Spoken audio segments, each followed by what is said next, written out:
पूरी दुनिया बदल गई है। जो भी जानवर आपने आखिरी बार खाया था आप उसी में बदल जाते हैं। किसी ने बीफ नूडल्स खाए और वह एक प्राचीन काला ड्रैगन बन गया। एक और बंदे ने फ्राइड चिकन खाया और वह अमर फीनिक्स बन गया। मैंने ब्रेस्ड चिकन राइस खाई थी और बस गाना, नाचना और रैपिंग ही अनलॉक कर पाया। राक्षसों से भरी इस दुनिया में मैं ज्यादा दिन नहीं टिक पाया। बेवकूफ सा मर गया। मेरा पुनर्जन्म प्रलय के ठीक पहले हुआ है और मुझे सब पता है।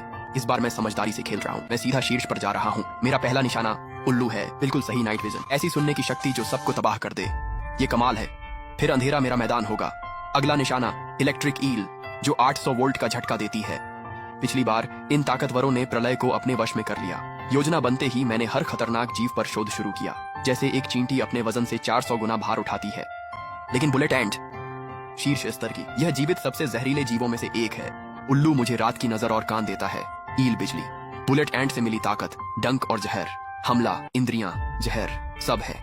लेकिन मुझे अब भी रक्षा की जरूरत थी। इसके बिना सबसे ताकतवर लड़ाका भी आखिरकार हार जाता है। जीवन में एक ही मौका मिलता है, इसलिए मैं बिना किसी कमजोरी वाला किरदार बना रहा हूँ। रक्षा के लिए मगरमच्छ या कछुआ, कौन बेहतर है?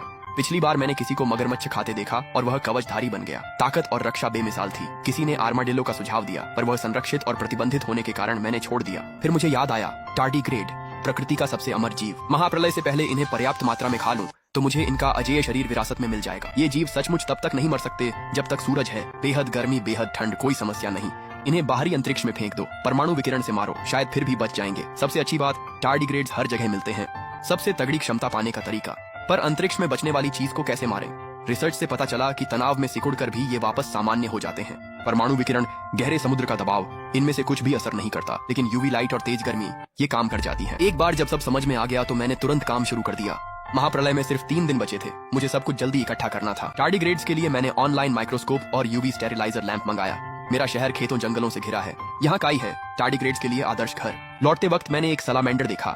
ये अपने खोए अंगों को पुनर्जीवित कर सकते हैं। ऑनलाइन चेक करके पुष्टि की कि सलामेंडर में असीमित पुनर्जनन क्षमता होती है। टार्डिग्रेड की अमृता और सलामेंडर की पुनरुत्पादन क्षमता, ये संयोजन तो लगभग भगवान जैसा है। मैं सलामेंडर घर लाया, फिर यूवी लैंप और स्ट्रेचेबल कपड़े लेने काउंटी गया। साथ ही ब्रीडर्स को ऑनलाइन मैसेज कर उल्लू, इलेक्ट्रिक ईल और बुलेट चींटियां प्रीमियम पर खरीदे। शाम तक काम निपटाकर खाना खाया और लैब का सामान लेने स्कूल गया। काई को रात भर भिगोया, उसे निचोड़ा और उसका पानी स्लाइड पर डाल दिया। पहली बार माइक्रोस्कोप के नीचे देखा तो मुझे तुरंत ही एक टार्डिग्रेड दिख गया। ये जीव अदृश्य हैं। इन्हें सैकड़ों की संख्या में जुटाना बहुत मेहनत का काम है। आधे दिन में सिर्फ 12 मिले, लेकिन देखो तरीका काम करता है। फिलहाल के लिए इतना काफी है। ठीक उसी वक्त जो जिमिंग, जो कि एक बग ब्रीडर है और जिसके लाखों फॉलोअर्स हैं, उसने मेरे मैसेज का जवाब दिया। अगली सुबह मैंने सबसे पहले सलामेंडर को चेक किया। वो अब भी जिंदा और स्वस्थ था। फिर मैं जो जिमिंग की निजी ब्रीडिंग फैसिलिटी पर गया। उस जगह के एक कोने में बुलेट चींटियां थीं।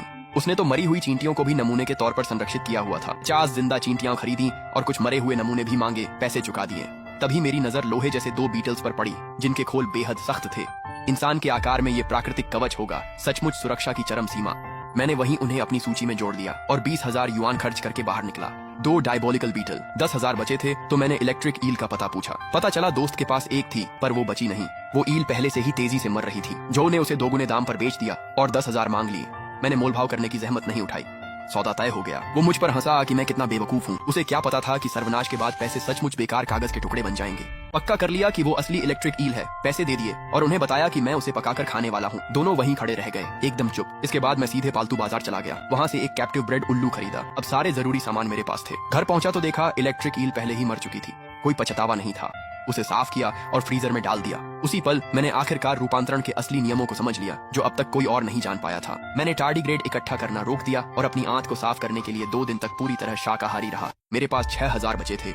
मैंने पूरी जमा पूंजी लोहार के यहाँ एक शक्तिशाली हथियार पर खर्च की। आखिरकार एक भारी स्लेजहैमर मिला। फिर मगरमच्छ का मांस, चॉकलेट और घड़ी खरीदी।